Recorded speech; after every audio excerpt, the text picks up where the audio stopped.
ಭ್ರಷ್ಟಾಚಾರ ಭ್ರಷ್ಟಾಚಾರ ಗಾಂಧಿ ನಿನ್ನ ದೇಶದಲ್ಲಿ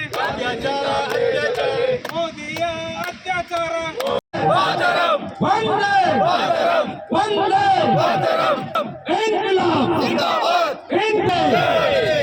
ರಾಷ್ಟ್ರಪಿತ ಮಹಾತ್ಮ ಗಾಂಧಿ ಅವರಿಗೆ ಕೇಂದ್ರ ಸರ್ಕಾರಕ್ಕೆ ಹೇಳಿದಿಕ್ಕಾರ, ಕೇಂದ್ರ ಸರ್ಕಾರಕ್ಕೆ ಹೇಳಿದಿಕ್ಕಾರ. आम आदमी पार्टी के, आम आदमी पार्टी के, अरविंद केजरीवाल के, अरविंद केजरीवाल के, मुख्यमंत्री चंद्र ಅವರಿಗೆ, मुख्यमंत्री चंद्र ಅವರಿಗೆ, सीताराम गुंडप्पनवರಿಗೆ, सीताराम गुंडप्पनवರಿಗೆ, आम आदमी पार्टी के, महात्मा गांधी के, महात्मा गांधी के, ಲಕ್ಷ್ಮೀಕಾಂತ್ ರಾವ್ ಅವರಿಗೆ, ಮೋದಿಜಿಗೆ, ಗಾಂಧಿ ಹತ್ಯೆ ಮಾಡಿದ ಗೋಡ್ಸೆಗೆ, ಗಾಂಧಿ ವಿರೋಧಿ ಕೇಂದ್ರ ಸರ್ಕಾರಕ್ಕೆ, ಗಾಂಧಿ ವಿರೋಧಿ ಕೇಂದ್ರ ಬಿಜೆಪಿ ಸರ್ಕಾರಕ್ಕೆ ಒಂದೇ ಒಂದೇ ಬಲೋ ಭಾರತ್ ಮಾತಾ ಕಿ, ಗಾಂಧಿ ವಿರೋಧಿ ನರೇಂದ್ರ ಮೋದಿ ಸರ್ಕಾರಕ್ಕೆ. ದೇಶ ನಡ್ತಾ ಇದೆ, ಇದೆಲ್ಲ ದುರ್ದೈವವನ್ನು ಕೇಳಲಿಕ್ಕೆ ಇಷ್ಟಪಡ್ತೇನೆ. ಸ್ನೇಹಿತರೆ, ಇವತ್ತು ನಾವು ಹೆಚ್ಕೊಳ್ಳೇಬೇಕಾಗಿದೆ ಇವತ್ತು. ಯಾಕಂದ್ರೆ ಮುಂದಿನ ದಿನಗಳಲ್ಲಿ ನಮ್ಮ ಮನೆ, ನಮ್ಮ ಸಂಸ್ಕೃತಿ, ನಮ್ಮ ಪರಂಪರೆ, ನಮ್ಮ ಜಾತ್ಯತೀತ ಸಂಸ್ಕೃತಿಯನ್ನ, ನಮ್ಮ ದೇಶದ ಪರಂಪರೆಯನ್ನ ಹಾಳು ಮಾಡೋಕೆ ಇವರು ಬಂದಿದ್ದಾರೆ.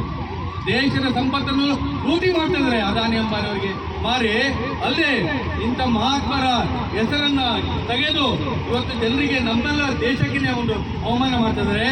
ಕಾರಣ ತಾವೆಲ್ಲರೂ ಒಟ್ಟಾಗಿ ಒಂದು ಒಗ್ಗೂಡಿ ಜೋರಾಗಿ ಇದಕ್ಕೆ ಹೋರಾಟ ಮಾಡಬೇಕಾಗಿದೆ. ಬೋಲೋ ಭಾರತ್ ಮಾತಾ ಕಿ, ಬೋಲೋ ಭಾರತ್ ಮಾತಾ ಕಿ.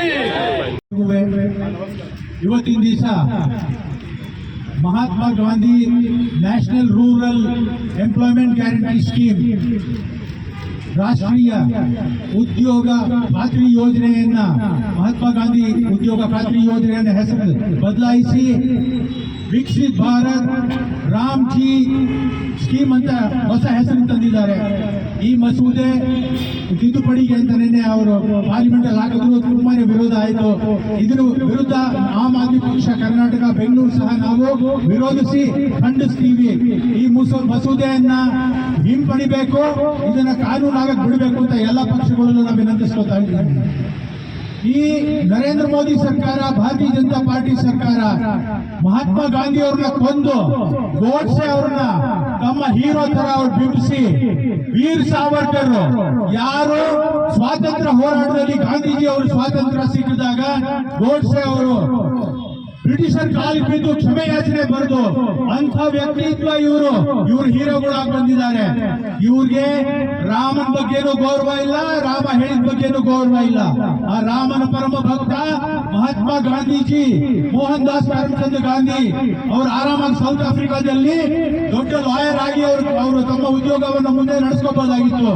ಆದ್ರೆ ಅವರು ಈ ನಮ್ಮ ಬ್ರೌನ್ ಸ್ಕಿನ್ ಅವರ ವಿರುದ್ಧ ಹೋರಾಡಬೇಕು ಅಂತ ಬಂದು, ಇಲ್ಲಿ ಬ್ರಿಟಿಷರ್ಸ್ ವಿರುದ್ಧ ಹೋರಾಡಬೇಕು ಅಂತ ಬಂದು, ಸ್ವಾತಂತ್ರ್ಯದಲ್ಲಿ ಜವಾಹರ್ಲಾಲ್ ನೆಹರು, ಸರ್ದಾರ್ ಪಟೇಲ್ ಇತರ ಹಲವಾರು ಜನಗಳ ಜೊತೆ ಅವರು ಸೇರಿ ನಮ್ಮ ಭಾರತ ದೇಶವನ್ನ ಸ್ವಾತಂತ್ರ್ಯ ಕೊಡಿಸಿದ್ರು ಈ ಬ್ರಿಟಿಷರ್ ಹತ್ರ.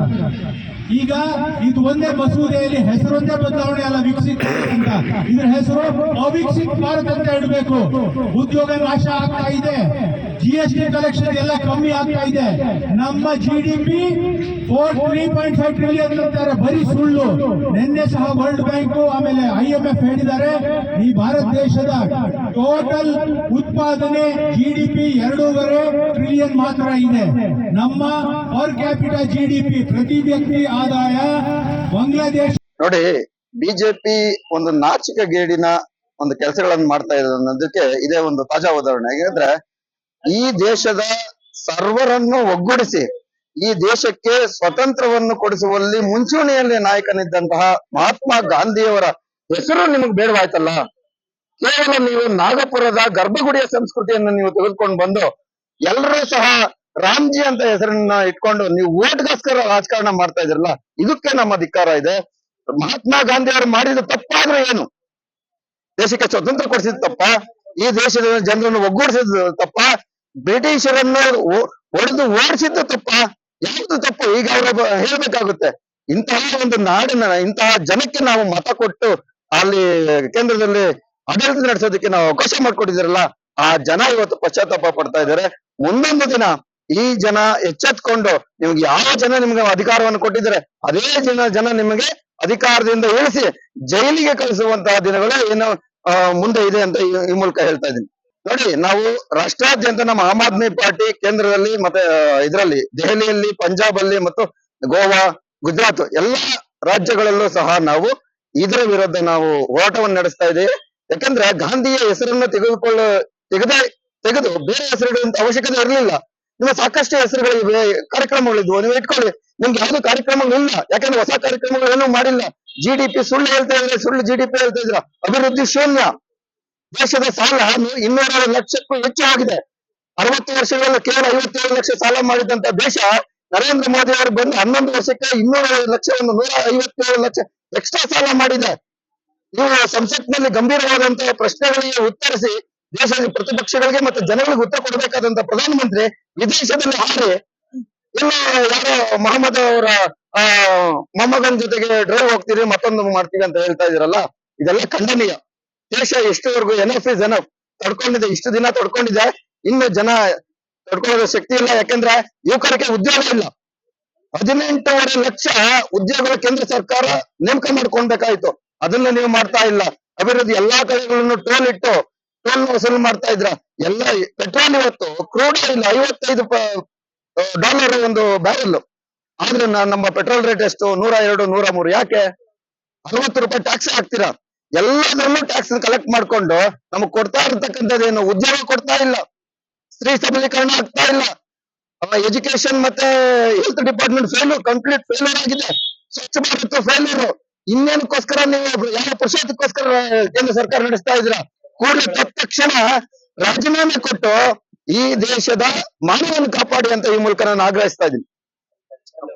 ನಾನು ಶಶಿಧರ್ ಆರಾಧ್ಯ ಅಂತ, ಪಶ್ಚಿಮ ವಿಭಾಗದ ಉಸ್ತುವಾರಿ, GBA, ಬೆಂಗಳೂರು.